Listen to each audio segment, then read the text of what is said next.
जय हिंद दोस्तों। स्वागत है आपका आर के क्लासेस 24 में। दोस्तों, आज फिर से मैं आपको रीजनिंग का प्रैक्टिस सेट सॉल्व कराने वाला हूं। साथियों, हमने टोटल जितने प्रश्न लिए हैं सभी प्रीवियस ईयर लिए हैं, जिससे कि आपको एग्जाम में काफ़ी बेनिफिट हो सके। आप किसी भी एग्जाम को देने जाने से पहले इन प्रश्नों को सॉल्व कर सकते हो और अपने प्रैक्टिस को आगे बढ़ा सकते हो। साथियों, यदि वीडियो आपको पसंद आती है तो कृपया वीडियो को लाइक कर दीजिए और हमारे चैनल को सब्सक्राइब कर लीजिए। तो आइए बढ़ते हैं आज के पहले प्रश्न की ओर। दोस्तों, प्रश्न नंबर 1 में हमें दिया गया है, पहले 2 दिया है, 5, 11, 23 और हमें प्रश्नवाचक चिन्ह के स्थान पर बताना है कि क्या वैल्यू आएगी। साथियों, आप देख रहे होंगे हमें पहले 2 दिया है और अगला शब्द हमें 5 दिया है, अर्थात 5 कैसे आया होगा। पहले हमने 2 से मल्टीप्लाई करी, 2 दूनी 4 हो गया है और प्लस के 1 हमने कर दिया, अर्थात हमें 5 मिल गया है। इसी प्रकार हमने 5 का दुगुना किया है, 5 दूनी 10 और प्लस के 1 11 प्राप्त हो गया है। और 11 का दुगुना किया, 11 दूनी 22 और प्लस के 1 23। तो अब 23 के आगे कौन सा शब्द आएगा? तो दोस्तों, आपको 23 की 2 से मल्टीप्लाई कर लेनी है और प्लस के 1 इसमें ऐड कर लेना है। 23 दूनी 46 और प्लस के 1 अर्थात 47 आपका आंसर आ जाएगा। विकल्प नंबर ए आपका सही उत्तर होगा। आशा करता हूँ प्रश्न आपकी अच्छे से समझ में आया होगा। तो दोस्तों, नेक्स्ट क्वेश्चन की ओर बढ़ते हैं। नेक्स्ट क्वेश्चन में हमें दिया गया है 431 अनुपात 12 समान अनुपात 345 अनुपात प्रश्नवाचक चिन्ह। तो आपको दोस्तों बताना है कि प्रश्नवाचक चिन्ह के स्थान पर क्या वैल्यू आएगी। दोस्तों, यदि मैं 4 गुणा 3 गुणा 1 कर देता हूँ, यदि हम इन तीनों की मल्टीप्लाई करते हैं तो 4 3 12 और 12 1 12 अर्थात हमें 12 मिल जाएगा, जो कि हमें अनुपात के आगे दिया गया है।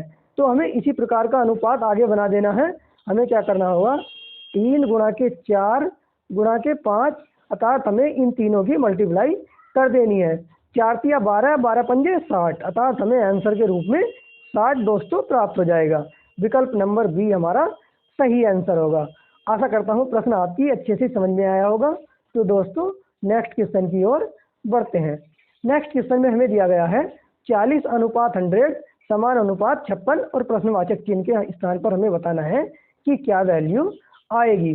दोस्तों, यदि मैं 40 की भाग 2 से दे दूं और मल्टीप्लाई 5 से कर दूं, तो 2 से जब हम 40 को काटेंगे तो 20 टाइम कैंसिल हो जाएगा और 20 पंजे 100 होता है। तो हमें 100 प्राप्त हो गया, जो कि हमें दिया गया है। दोस्तों, इसी प्रकार हम 56 का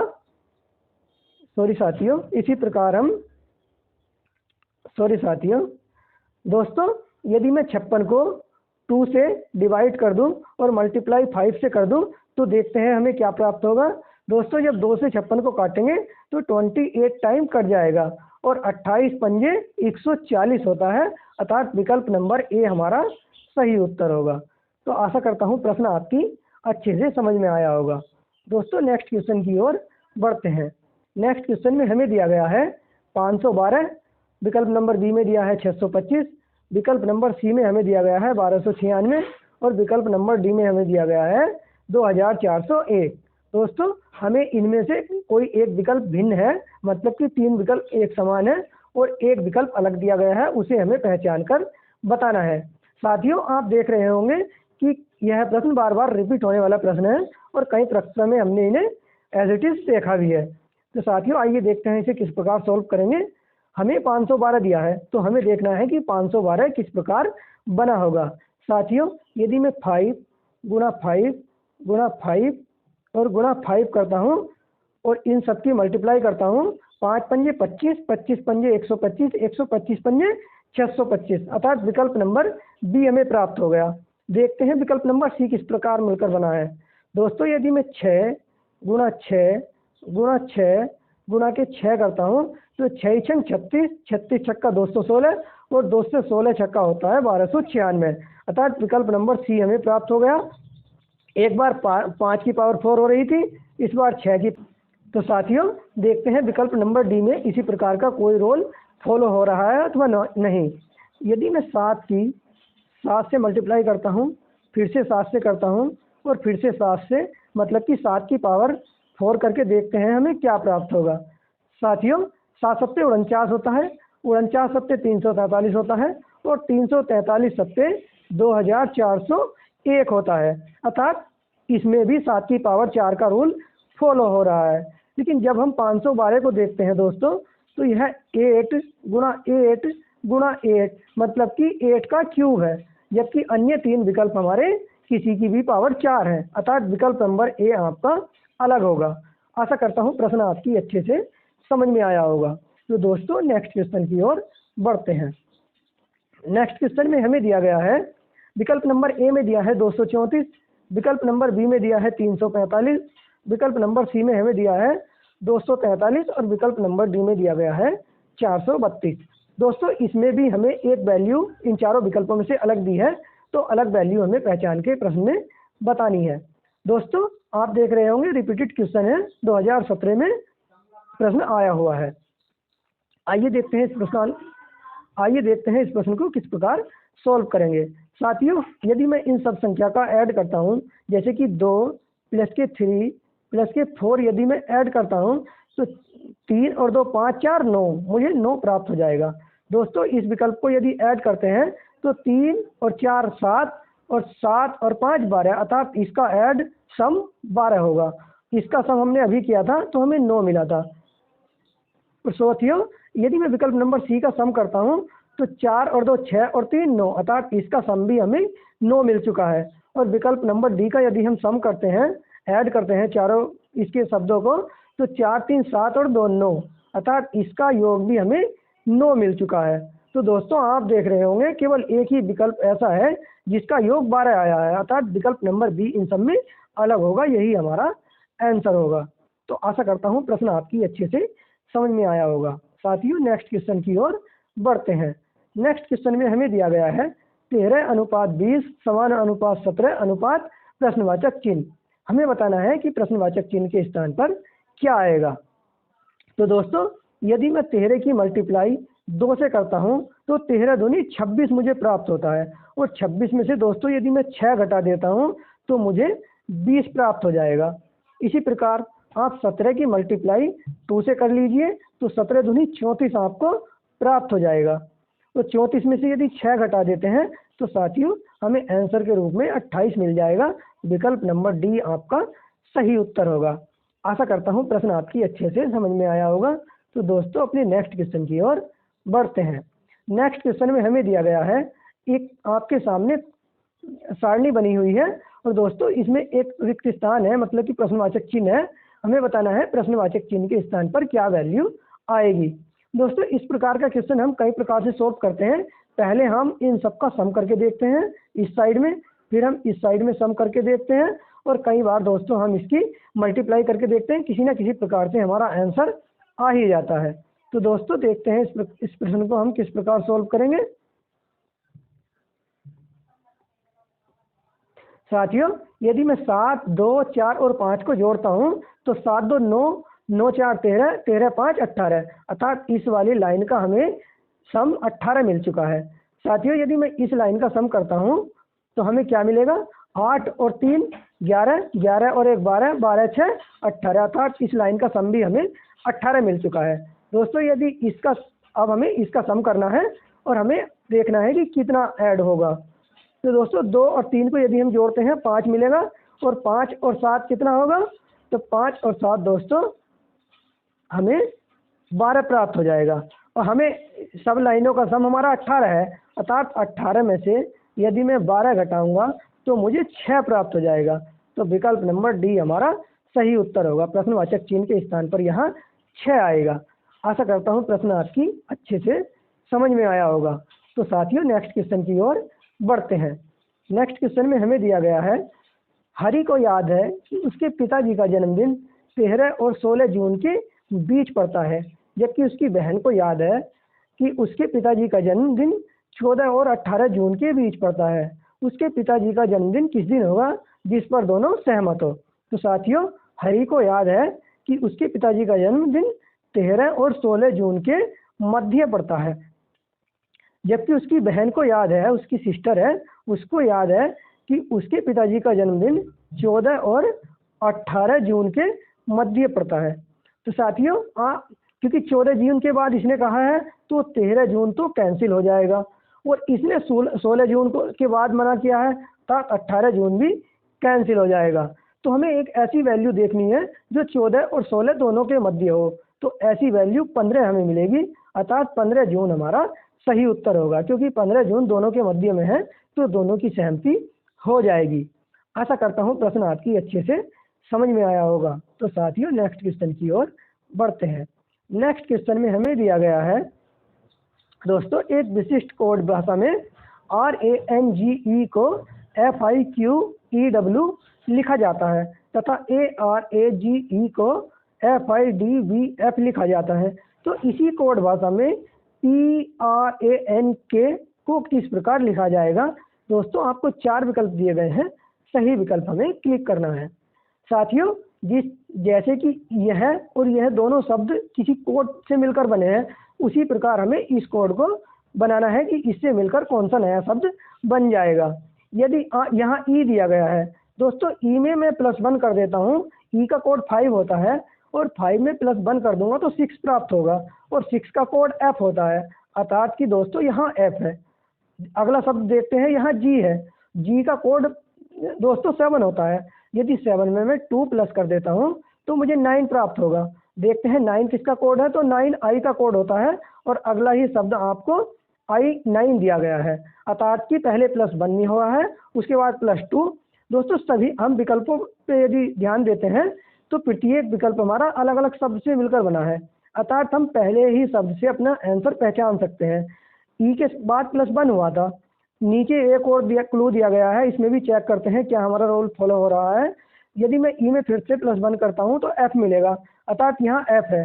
तो दोस्तों इसमें भी हमें +1 करना होगा, जैसे कि K दिया है और K किसका कोड वर्ड है, 11 का। 11 में +1 करेंगे दोस्तों तो हमें 12 प्राप्त होगा और 12 किसका कोड होता है, L का। देखते हैं L से कौन सा शब्द मिलकर बना है, तो विकल्प नंबर बी L से मिलकर बना है। दोस्तों अगले शब्द हमें चेक करने की आवश्यकता ही नहीं है, क्योंकि केवल एक ही शब्द ऐसा था जो L से मिलकर बना है, अर्थात विकल्प नंबर बी हमारा सही आंसर होगा। दोस्तों आशा करता हूँ प्रश्न आपकी अच्छे से समझ में आया होगा। तो दोस्तों नेक्स्ट क्वेश्चन की ओर बढ़ते हैं। नेक्स्ट क्वेश्चन में हमें दिया गया है, यदि शीशे को स्टिक कहा जाए, स्टिक को निब और निब को सुई, सुई को रस्सी तो रस्सी को धागा कहा जाए, तो किसी पेन में लिखने के लिए क्या लगाना होगा? दोस्तों इस प्रश्न को हम काफ़ी गौर के साथ पढ़ते हैं, ध्यानपूर्वक पढ़ते हैं, बार बार प्रश्न को नहीं पढ़ना, इससे हमारा काफ़ी समय वेस्ट हो जाएगा। एक बार हम नीचे ध्यान देखते हैं कि हमसे पूछ लिया क्या गया है। हमसे पूछा गया है कि पेन में लिखने के लिए क्या लगाना होगा, अर्थात पेन में क्या लगाया जाता है, निब लगाई जाती है। तो हम देखेंगे कि निब किसको कहा गया है, वही हमारा सही आंसर होगा। दोस्तों जब हम प्रश्न पढ़ते हैं तो शीशे को स्टिक कहा जाए, स्टिक को निब कहा जाए और निब को सुई कहा जाए। दोस्तों निब को सुई कहा गया है, तो हमें क्या लगाना होगा, हमें सुई लगानी होगी, अर्थात विकल्प नंबर सी हमारा सही आंसर होगा। आशा करता हूँ प्रश्न आपकी अच्छे से समझ में आया होगा। तो दोस्तों नेक्स्ट क्वेश्चन की ओर बढ़ते हैं। नेक्स्ट क्वेश्चन फिर से हमें एक कॉलम दिया गया है साथियों, हमें प्रश्नवाचक चिन्ह के स्थान पर बताना है कि क्या वैल्यू आएगी। देखते हैं इसे किस प्रकार सॉल्व करेंगे। साथियों यदि हम इनका सबका सम भी करते हैं तब भी हमारा आंसर नहीं हो रहा है, क्योंकि इतनी छोटी वैल्यू दी गई है और यहाँ इतनी बड़ी वैल्यू दी गई है। दोस्तों यदि इस साइड में हम मल्टीप्लाई भी करेंगे तो भी हमारा आंसर नहीं आने वाला। तो अर्थात हम इस प्रकार से अब देखते हैं कि हमारा आंसर आ जाएगा। दोस्तों यदि मैं 11 और 2 और 4 को जोड़ता हूँ तो 11 और 2 13, 13 4 दोस्तों 17 मिलेगा और यहाँ दिया है 98 और 98 का 17 से किसी प्रकार भी कोई संबंध नहीं दिख रहा। इसका मतलब कि हमने सम गलत किया है। अब हम मल्टीप्लाई करके चेक करेंगे। दोस्तों 11 दूनी 22 होता है और 22 चौक 88 होता है और दोस्तों 88 में यदि मैं 10 ऐड कर दूं तो मुझे दोस्तों यदि मैं 88 में 10 ऐड कर दूं तो मुझे 98 प्राप्त हो जाएगा। अगली लाइन में देखते हैं, 3 छंग 18 होता है और 18 पंजे 90 होता है। दोस्तों 90 में यदि मैं 10 ऐड कर देता हूं तो मुझे 100 प्राप्त हो जाएगा, अर्थात हमारा रूल सही जा रहा है। दोस्तों लास्ट की लाइन में इसी प्रकार का रूल हम लगाते हैं, 8 नम 72 और 72 एकन 72, अर्थात 72 हमें प्राप्त हुआ। दोस्तों इसमें हम 10 ऐड कर देंगे क्योंकि सभी में हमने 10 ऐड किया है, अर्थात हमें 82 मिल जाएगा। तो हमारा आंसर नंबर डी, विकल्प नंबर डी हमारा सही आंसर होगा। आशा करता हूँ प्रश्न आपकी अच्छे से समझ में आया होगा। तो दोस्तों नेक्स्ट क्वेश्चन की ओर बढ़ते हैं। नेक्स्ट क्वेश्चन में हमें दिया गया है रोहिणी 10 किलोमीटर उत्तर की ओर चलती है।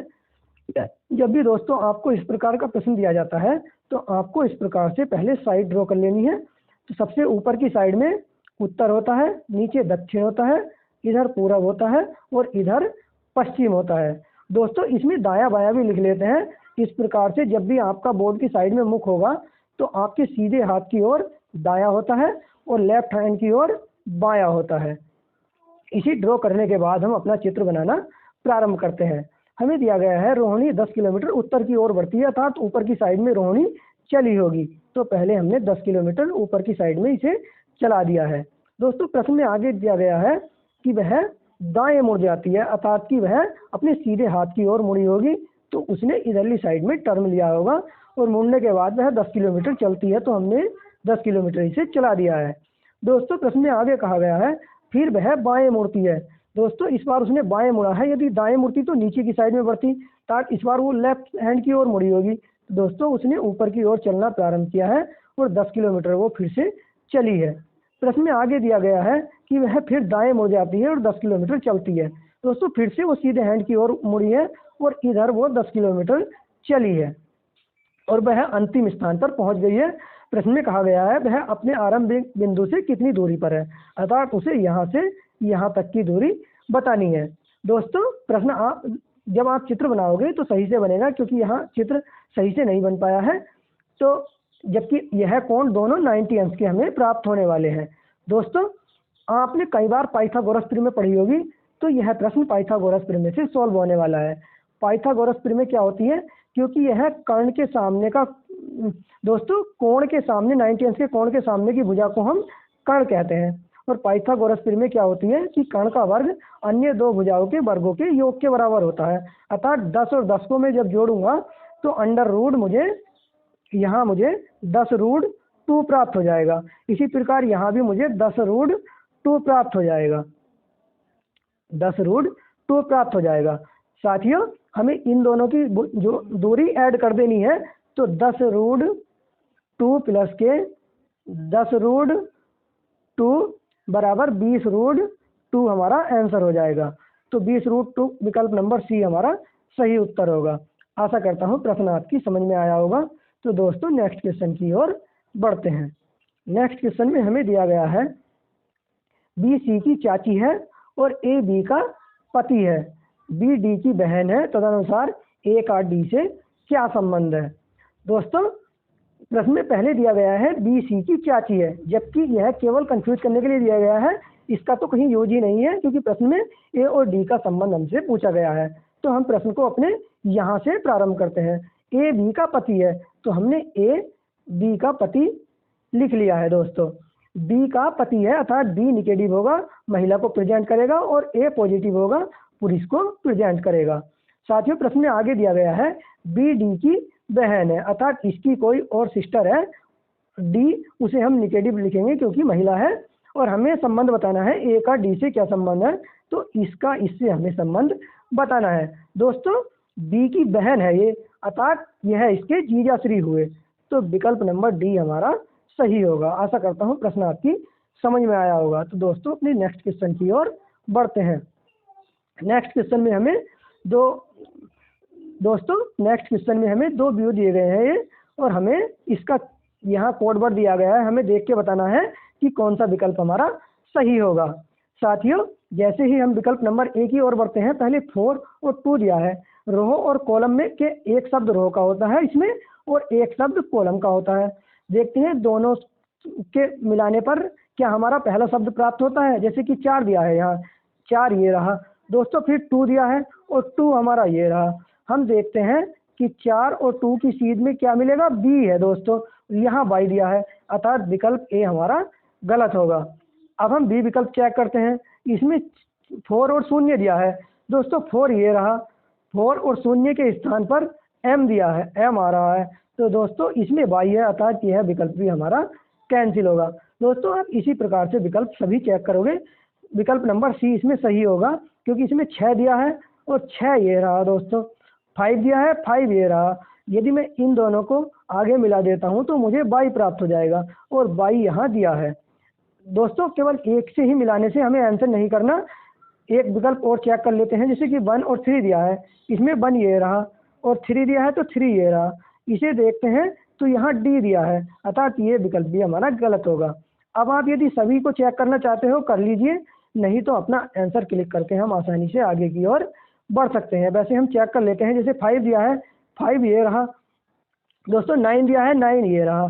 तो हम इन्हें यदि आगे बढ़ाते हैं तो यू प्राप्त होगा हमें, और यू ही सेकंड हमारा वर्ड है। अब हमें चेक करने की आवश्यकता नहीं है क्योंकि हमारे उत्तर की पुष्टि हो चुकी है।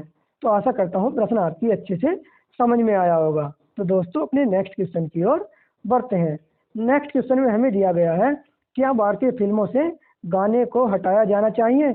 यह कथन और तर्क का प्रश्न है। दोस्तों आपको एक कथन दिया गया है, इसमें 2 तर्क दिए गए हैं। हमें जो भी मजबूत तर्क मिलता है उसे क्लिक करना है, अथवा 4 विकल्प दिए गए हैं, इनके अनुसार अपना आंसर हमें क्लिक करना है। साथियों ऐसे प्रश्नों में ज़्यादा अपना माइंड ना लगाते हुए आपको कथन को बारीकी से पढ़ना है, और सभी कानूनों को ध्यान में रखते हुए हमें अपने विकल्प को सही करना होता है। तो देखते हैं, प्रश्न दिया गया है, कथन है प्रश्न में, क्या भारतीय फिल्मों से गाने को हटाया जाना चाहिए? कथन में हमसे प्रश्न किया गया है, क्या भारतीय फिल्मों से गाने को हटाया जाना चाहिए? तो तर्क है हाँ, बॉलीवुड की फिल्में कोई गाने न होने के बावजूद हिट हो जाती हैं। दोस्तों ऐसा कुछ नहीं है, कई फिल्में ऐसी भी हैं जिसमें गाने नहीं हैं लेकिन वे हिट नहीं हुई हैं, फिल्में फ्लॉप हो चुकी हैं। तो यह तर्क हमें मजबूत नहीं दिखाई दिया। नेक्स्ट तर्क पढ़ते हैं हम, नहीं गाने की लंबाई बढ़ने में, सॉरी साथियों, नहीं गाने फिल्म की लंबाई बढ़ाने में मदद करते हैं।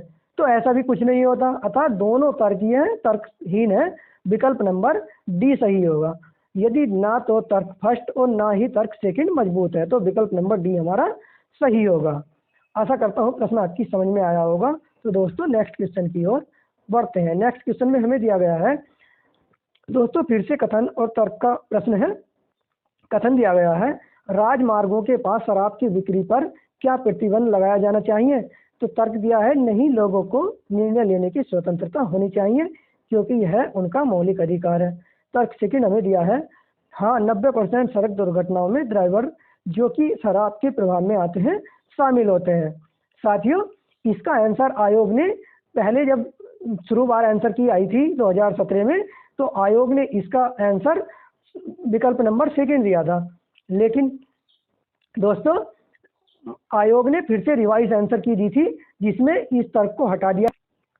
दोस्तों सभी विद्यार्थियों को इस प्रश्न का 1 नंबर मिल चुका था, इसका बाद में कोई भी आंसर नहीं दिया गया आयोग की ओर से। तो साथियों मेरे मानने में जो तर्क सेकंड ही सही है। आप कमेंट बॉक्स में बता सकते हो कि आपके मानने में इसका कौन सा तर्क सही होगा, अर्थात विकल्प नंबर बी मेरे मानने में सही होना चाहिए। तो आइए बढ़ते हैं नेक्स्ट क्वेश्चन की ओर। दोस्तों नेक्स्ट क्वेश्चन हमें दिया गया है, ये 4 आकृति दी गई हैं हमें, तो हमें बताना है कि 3 आकृति हैं दोस्तों आपके सामने प्रश्न आकृति। हमें बताना है कि प्रश्नवाचक चिन्ह के स्थान पर कौन सी आकृति आ सकती है। दोस्तों आप देख रहे होंगे एक वृत्त है, यह है चतुर्भुज के कोने पर है। यह वृत्त साथियों 90 अंश रोटेट हो रहा है, पहले यहाँ था, इस बार यहाँ पहुँच गया है, इस बार ऊपर पहुँच गया है। तो दोस्तों नेक्स्ट टाइम यह है इसके चतुर्भुज के इधर कोने पर होगा। तो ऐसा विकल्प देखते हैं, एक तो ये है और एक विकल्प ये है। ये दोनों विकल्प तो हमारे कैंसिल हो गए। अब हम छोटे इस वाले पॉइंट को देखते हैं कि यह कैसे रोटेट हो रहा है। तो साथियों पहले ये इस कोने में था, उसके बाद ये यहाँ आ चुका है, उसके बाद हम देखते हैं दोस्तों यह नीचे आ चुका है और अगली बार ये इधर होगा, अर्थात विकल्प नंबर सी हमारा सही उत्तर होगा। तो आशा करता हूँ प्रश्न आपकी अच्छे से समझ में आया होगा। दोस्तों नेक्स्ट क्वेश्चन की ओर बढ़ते हैं। नेक्स्ट क्वेश्चन में फिर से हमें चित्र आकृति दी गई है और हमें बताना है कि अगली आकृति हमारी कौन सी होगी।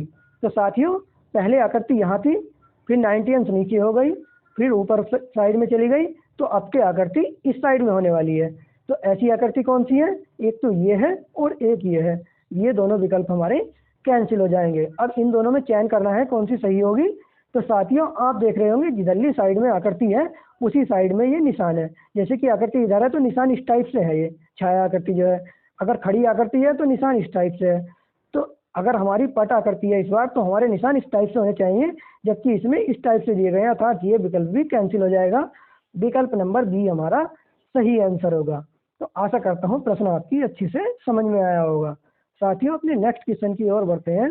नेक्स्ट क्वेश्चन में हमें दिया गया है, किसी निश्चित कोड भाषा में माइनस को मल्टीप्लाई प्रदर्शित करता है और भाग को प्लस प्रदर्शित करता है, प्लस को भाग प्रदर्शित करता है और गुणा को माइनस प्रदर्शित करता है। तो एक इक्वेशन दी गई है, हमें इसे सॉल्व करके बताना है।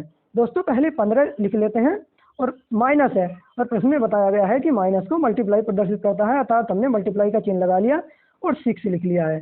दोस्तों आगे प्लस आया है और प्रश्न में बताया है कि प्लस को भाग प्रदर्शित करता है, अर्थात हमने भाग का चिन्ह लगा लिया और नीचे साथियों 10 लिख लिया है।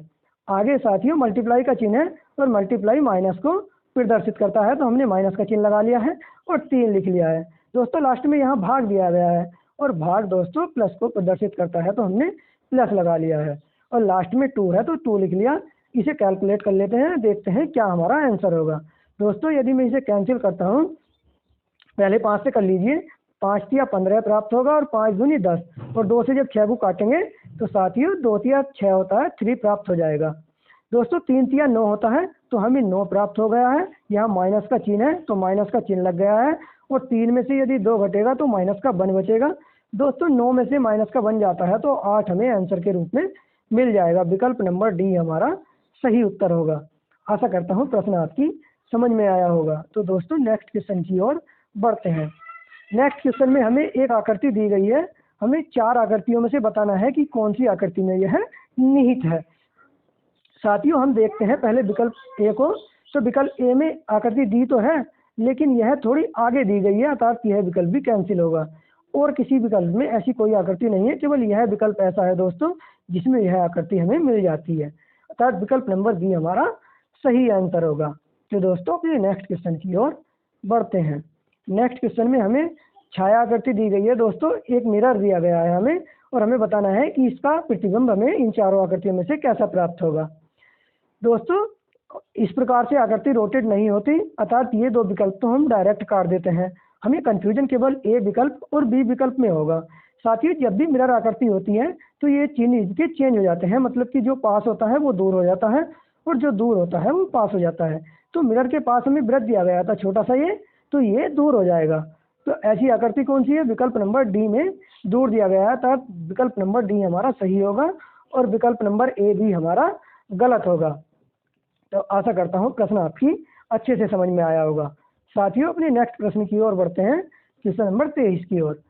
साथियों इसमें फिर से हमें आकृति दी गई है और हमें बताना है कौन सी आकृति हमारी सही है। इसमें कोई एक आकृति अलग है और 3 आकृति एक समान है, तो जो अलग आकृति है उसे हमें चयनित करना है।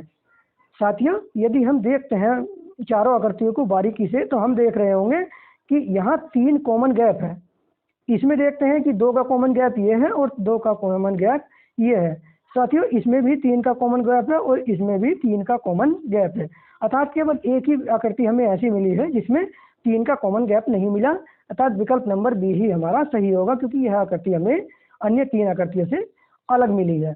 आशा करता हूँ प्रश्न आपकी समझ में आया होगा। तो दोस्तों अपने नेक्स्ट क्वेश्चन की ओर बढ़ते हैं। नेक्स्ट क्वेश्चन में हमें एक पासे की आकृति दी गई है खोलकर और हमें बताना है कि इसे मोड़कर कौन सी आकृति बनाई जा सकती है। तो दोस्तों कैसे करेंगे? इसमें सदैव ध्यान रखने वाली बात यह है कि एक के बाद एक जो आकृति होती है, जैसे कि ए है और ए के विपरीत हमें यह प्राप्त होगा। एक के बाद एक जो छायाकृति होती है दोस्तों वो एक दूसरे के विपरीत होती है। जैसे कि ये है तो ये इसके विपरीत होगा और ए इसके विपरीत होगा और इस खाली स्थान के विपरीत खाली स्थान होने वाला है।